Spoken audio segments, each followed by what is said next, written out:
The episode opens with Futaro Usagi on his wedding day, waking from a dream about the day that he met his bride, whose identity is obscured. The narrative then flashes back to Futaro's school days. In the cafeteria, he encounters Itsuki Nakano when she sits at his usually solitary lunch table. Seeing his perfect score on a recent test paper, she asks him to help her study and offers to share her lunch. However, he is rude to her and she becomes upset with him. Futaro receives a phone call from his little sister, Raya, telling him that their father has secured him a part-time job as a tutor. As he soon realizes, Itsuki. He tries to seek her out to apologize for earlier but ends up meeting her 4 quintuplet sisters, Ichika, Yotsuba, Miku, and Nino, without realizing their biological identity. He goes to the Nakano apartment and tells Itsuki he is her tutor, before finding out to his shock that the 5 are actually identical quintuplets, all of whom he has been hired to tutor. He tries to hold their first study session, but only Yotsuba is responsive. Nino puts sleeping pills into Futaro's water and sends him home in a taxi. Itsuki accompanies him and she greets her brother's arrival. She ends up eating dinner with the Itsuki family, discovering their financial struggles, and accepts Ria's invitation to return. At their next tutoring session, Futaro, in response to how hostile the quintuplets are to the idea of having him as a tutor, challenges them to take a test, assuring them that if they pass, he will never speak to them again. They all fail, achieving only 100 between the 5 of them. The next day, he asks them a history question that none of them can answer, until he notices that Miku answered that question correctly on her test. He tries to ask her about it, but they are interrupted by Yotsuba and Ichika, who embarrass Miku by talking about crushes and conclude that she is in love. Futaro finds a note from Miku inviting him to the roof, and upon arriving, he briefly misinterprets her admission about the earlier question as being a love confession. He discovers her interest in history, specifically Japanese warlords, and she tries to catch him out with an obscure reference, even going so far as to disguise herself as Yotsuba when running from him. Futaro presents her with her favorite soda and a peace offering. Upon revealing to Miku that her test score was the highest out of the 5, he also realizes that each of them got different questions correctly. He uses this as encouragement, refusing to give up on a despondent Miku. Miku then joins Futaro and Yotsuba in the library for a study session. Futaro arrives at the quintuplets' next tutoring session, but as they are about to study, Nino appears and sends away Yotsuba, Ichika, and Itsuki, much to the annoyance of both Futaro and Miku. Nino challenges Miku to a cooking competition on the condition that they will stop studying if Nino wins. Nino's dish turns out much better looking than Miko's, but Futaro still judges the contest to be a draw, endearing him further to Miku. Futaro leaves, but quickly realizes that he has left his flashcards, so he is allowed back into the apartment by Miku. However, he encounters a towel-clad Nino who mistakes him for Miku without her contact lenses. She vents her anger at Futaro for disrupting their sisterly unity and unsettles a pile of books on a high shelf. Futaro rushes to protect her from the falling books, but is then caught in a compromising position by Itsuki, who takes a picture of them. The other sisters return home and convene a court-like meeting to decide if Futaro should continue as their tutor after the incident.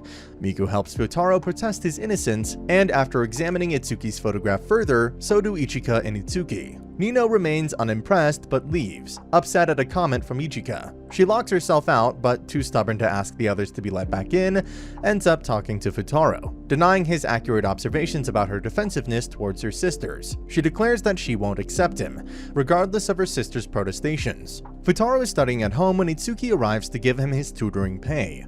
Futaro tries to refuse it because he has not succeeded in making all of them study. However, his sister Raina persuades them both to take her out for a trip to the arcade, where they had fun and take pictures in a photo booth. As the sun starts to set, they run into the other 4 quintuplets, who are all wearing yukata for the upcoming festival. Yotsuba invites Reina to come see the fireworks with them, which Futaro agrees to, with the condition that they first finish their schoolwork. Later at the festival, Ichika flirts with Futaro, but then takes a secretive phone call, while Yotsuba muses that Reina would be her little sister if she were to marry Futaro one day. Miku explains to Futaro that watching the fireworks together is a special quintuplet tradition, as it reminds them of their deceased mother. Nino guides Futaro to a rooftop she had rented to watch the fireworks, but when the other girls fail to arrive, she reluctantly sends him to find them. He finds Ichika first, but is sent away by a mustached stranger. Bemused, Futaro next encounters Miku, who has injured her foot. They are mistaken for a couple by two men taking a survey, and Futaro unknowingly upsets Miku by denying that they are even friends. Spotting Itsuki, Futaro runs to catch up with her, but is quickly dragged into an alley by Ichika, where she kabedons him and asks him not to tell the others about their earlier encounter. In the alley, Ichika explains to Futaro that she got a call from work and will not be able to watch the fireworks with her sisters this year. She sees the mustached man from earlier and embraces Futaro so as to hide behind him. Futaro again dismisses the notion that he is friends with the Quintuplets, which Ichika tells him is hurtful. Futaro feels guilty about Miko's earlier reaction, realizing that he hurt her feelings. Meanwhile, the man searching for Ichika accosts Miku, mistaking her for her sister. Futaro stops him and declares defensively that he is the Quintuplets' partner, stunning both Ichika and Miku. The man turns out to be Ichika's agent, calling her a talented young actress, revealing her secret job. Futaro tries to persuade Ichika to stay, but she has an important audition and insists on going. Instead, he helps her run lines, ironically reading the part of a professor to her thankful student.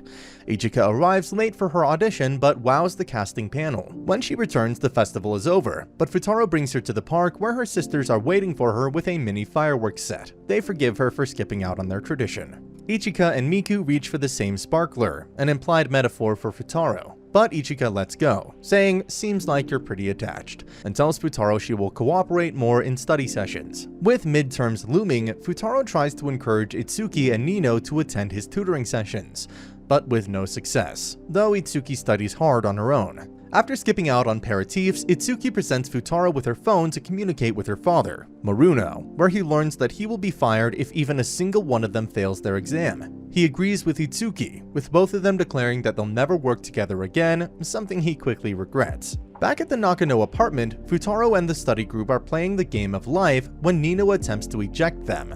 Ichika pretends that Futaro had promised to stay overnight to ensure that he stays. While Futaro takes a bath, Nino pretends to be Itsuki and learns that he will be fired if any of them fails, much to her glee. When they return to studying, Miku asks what kind of girl Futaro likes, which he reveals in the style of a top 3 countdown. He intersects the girls in studying when he tells them he will reveal each step of the top 3 with each page they complete. As such, all 3 girls hurry to finish their pages, eager to know his answers. She's always cheerful, good at cooking, and caring about her big brother, revealing that he was just talking about Rhea. He reiterates his lack of interest in dating. Ichika, who has not so subtly been setting up Futaro and Miku up all evening, talks to him on the balcony, opening that he and Itsuki fight because they are so alike. Miku allows Futaro to sleep in her bed, rooming with Ichika for the night, but after getting up in the night for the bathroom, she forgets and returns to her own room. The next day, Futaro wakes up to find himself next to a sleeping Miku. Over breakfast, Itsuki bemoans her difficulties in getting along with Futaro after their recent fight. Ichika playfully suggests that she disguise herself as Miku to talk to him, and Nino soon joins in. In Miku's room, Futaro wakes to find himself next to a sleeping Miku, determining her identity from her pajamas. He sneaks out of the room only to find himself confronted by Miku, Itsuki in disguise. He's not fooled and quickly retreats, much to her chagrin. Futaro, Ichika, and Yotsuba go to the library, where Ichika pretends to have left her pencil case at home to cover for Futaro going back to speak to Itsuki. He encounters Miku halfway and tells her that he slept on the living room floor, a lie to save them both from embarrassment. Finding a sleeping Itsuki and noticing she is using Miku's headphones, Futaro addresses her as Miku to get her to talk more openly. They both apologize for their fight. Futaro stays over for another night to help all the quintuplets study for their midterm exams, which they almost miss by oversleeping. They all manage to sneak in past the supervisor by wearing Yotsuba's ribbon, who had arrived on time, making him believe the same girl was going in and out of the school. On their midterms, each quintuplet passes 1 subject out of 5, and Futaro prepares to be fired as their tutor. However, much to everyone's surprise, Nino takes the phone and explains to their father that they all managed to approve at least 1 subject under Futaro's guidance, which is proof enough for him to keep Futaro as a tutor. With all of the quintuplets finally prepared to accept his tutoring, Futaro offers to take them for a celebratory parfait. Futaro tries to urge Nino and Itsuki to stay at home to study, but a ruse he set up with Yotsuba is discovered and both Nino and Itsuki angrily leave. Therefore, only Futaro and Yotsuba stay home, where Yotsuba subtly tells Futaro that she likes him. In the library, Ichika uses the handset photo, which contains the fact that she has given Futaro a lap pillow, to demand he get all the quintuplets' contact information. However, Futaro forgets to take his student handbook due to his curiosity and concern about Yotsuba's sudden leave, which is to decline the invitation of the school women's basketball team. To retrieve his student handbook back, Futaro goes to Nino's room, where Nino happens to see a photo of a blonde, tough-looking guy who, unbeknownst to her, is actually Futaro 5 years prior. When asked about it, Futaro lies to her and tells her the picture is of a relative of his. Nino also reminds the quintuplets of their childhood life and takes out the photos of their childhood. Multiple pictures show all the 5 quintuplets looking exactly like each other, and they reminisce about how much they have changed since. As it turns out, one of the quintuplets encountered Futaro on that primary school study tour in Kyoto 5 years prior, and is present in the other half of the folded picture in Futaro's handbook. Miku disguises as Ichika, refusing the confession and invitation from Maeda, a classmate of Ichika's. Futaro arrives and pretends to be Ichika's boyfriend to defend her. Heartbroken, Maeda dares Futaro to dance with Ichika during the campfire on the camping trip if they are truly dating. The trip is about to start, but before it begins, Rhea falls ill. To look after her, Futaro misses the school unit, despite Rhea's speedy recovery.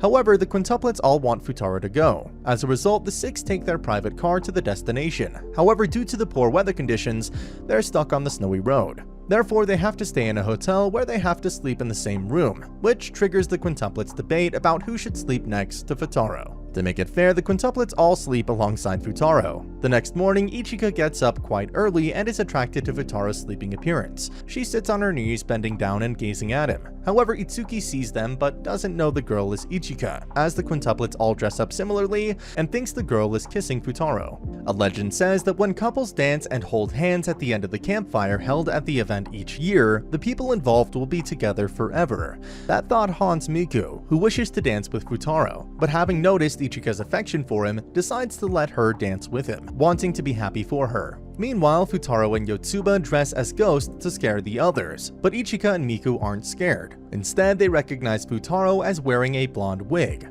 Later, they privately discuss what each thinks of Futaro. Meanwhile, Nino and Itsuki get scared, prompting them to run in the wrong direction, getting lost in the forest. Worrying for them, Futaro finds Nino near a cliff, saving her before falling. But Nino mistakes Futaro as the boy in the picture she saw in Futaro's handbook because of the blonde wig. Playing along, Futaro addresses himself as Quintar, Futaro's relative, and seeing Nino scared, he gives her a lucky amulet given to him by Reina. Seeing a small bruise on his head, Nino gives Quintar a patterned band-aid. Nino, smitten by Quintar, invites him to dance by the campfire. Later, Futaro helps Ichika and Yotsuba carry logs from a warehouse for the campfire, but both he and Ichika are locked in purposefully by Yotsuba. Unable to escape, Ichika explains to him that she is supposed to dance with him as per Maeda's dare, and Futaro remembers that he also has to dance with Nino. He tries to call off his dance with Ichika, telling her to settle things on her own with Maeda.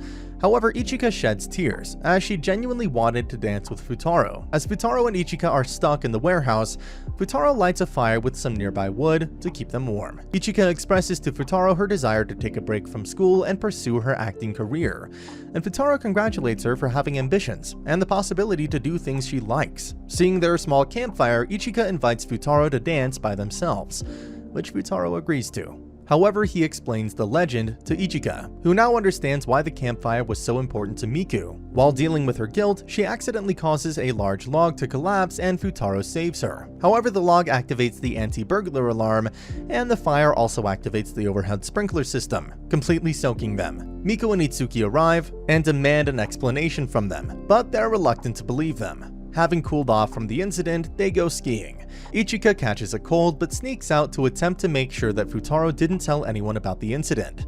However, Futaro can't ski and crashes into a tree, knocking off the band-aid Nino put on him the night before. Nino sees it and tries to catch the person she thinks is Quintar. Futaro flees from her, hiding in a small igloo where he finds a distraught Miku. The two, unable to escape due to Nino's presence, talk for a while as Miku realizes how sensible Futaro is at understanding her and her siblings. As he leaves, she communicates with Ichika, telling her that there is something they must talk about. Through the phone, Miku reveals to Ichika that she finally wants to gain independence from her feelings and tells her that they should both hold Futaro's hands during the campfire. Ichika, who has actually been Itsuki this whole time, posing as Ichika, is stunned by Miku's words. Futaro and the girls have not seen Itsuki in a while and decide to go look for her. Ichika takes Futaro to a ropeway, where she reveals that she is actually Itsuki, having disguised herself under a face mask. However, Futaro's fever makes him collapse. Itsuki takes him to the counselors, who confine him to his dorm to rest. Before going to his room though, Futaro rejects Nino by claiming Quintuplets told him that something came up and he could not dance with Nino. As a consequence, Nino attends the campfire by herself. Meanwhile, Miku confesses her feelings for Futaro and Ichika, telling her that she is done holding back for her sister's sake and wants to win his affection. Ichika understands and they embrace. Yotsuba and Itsuki find Futaro's camping guide, in which he has written lots of stories to take home to Rhea. They realize that despite being sick, Futaro has actually enjoyed the trip and wish for it to end in such misery for him. As such, Itsuki sneaks into the ward to look after him. Much to her surprise, all the other girls were also hiding in the ward, as they were all worried about him. They approach him as the countdown for the end of the campfire event begins outside. Several years later, it is Futaro's wedding ceremony. Futaro has forgotten the wedding ring at home, so Futaro calls Rhea to help him. Rhea retrieves the ring for him and finds that he still wears the lucky amulet she gave him 5 years ago. As it turns out, all 5 girls had held hands with him in bed as the campfire ended all those years back. In a mid-credit scene, the girls reunite with Futaro, who had to spend time hospitalized. Nino returns to Futaro with his lucky amulet, as all the girls prepare to study with him for their upcoming finals. And that's the end of the video. As always, if you liked what you saw, please subscribe to the channel and check out my other anime recaps.